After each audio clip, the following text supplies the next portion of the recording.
சோத்திரம். இன்றைய காலை மன்னா. நீர் மனதில் காயமடைந்திருக்கிறீரா? என் சிநேகிதரின் வீட்டிலே காயப்பட்டதினால் உண்டானவைகள். சகேரியா 13:6. பரிசுத்தமாக்கப்படாத ஒரு ஜீவியம் செய்து கொண்டு கர்த்தருடைய நாமத்தை உச்சரிக்கிறவர்களாக அவருக்கு ஊழியம் செய்யும் அனைவருக்கும் ஒரு பயங்கரமான எச்சரிப்பு கொடுக்கப்படுகிறது.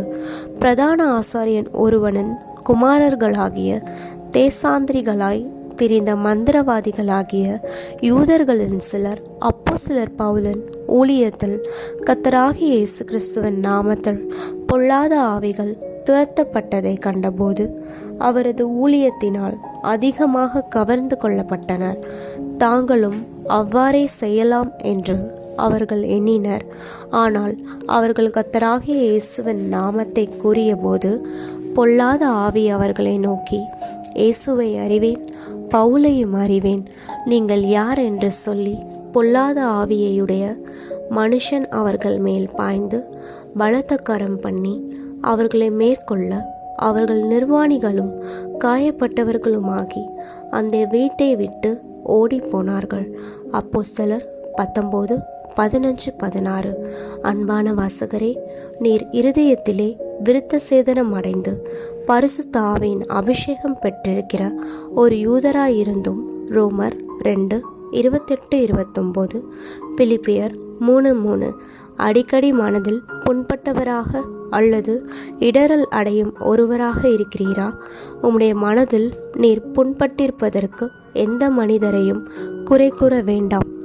ஒருவேளை உம்முடைய பரிசுத்தமாக்கப்படாத சுபாவத்தினால் பொல்லாத ஆவிகள் உம்மீது ஆதிக்கம் செலுத்த நீர் இடமளித்திருக்க கூடும்.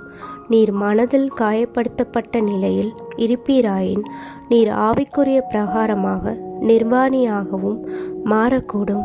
நீர் மனிதனை யார் மூலம் இடரல் அடைந்திருக்கிறீரோ அந்த நபரை குற்றம் சாட்டினால் பிசாசானவன் மிகவும் சந்தோஷப்படுவான்.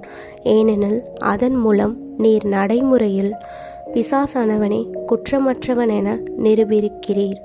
உன் மீது ஆதிக்கம் செலுத்தி உம்மை காயப்படுத்தி நிர்வாணியாக்குகிறவன் பிசாசானவனே என்பதை உணர்ந்து அவனை அடையாளங்களை கொண்டு கொள்ளாவிட்டால் உம்மால் அவனை ஒருபோதும் எதிர்த்து நிற்க முடியாது. இதன் விளைவாக நீர் வெட்கமடைந்து ஓடும் வரை அதே பொல்லாத ஆவி உம்மை தொடர்ந்து காயப்படுத்தி பாதித்து கொண்டிருக்க கூடும்.